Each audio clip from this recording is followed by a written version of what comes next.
How to log in with Apple in Tumblr.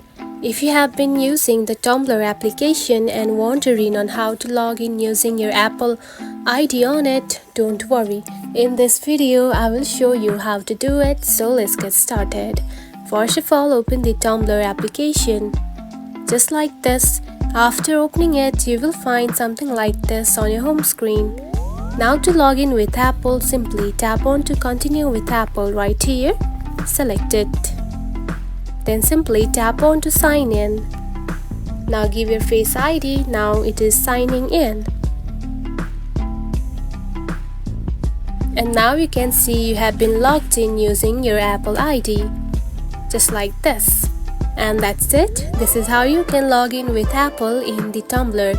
If you found this video helpful, don't forget to like and subscribe for more tips. Thanks for watching.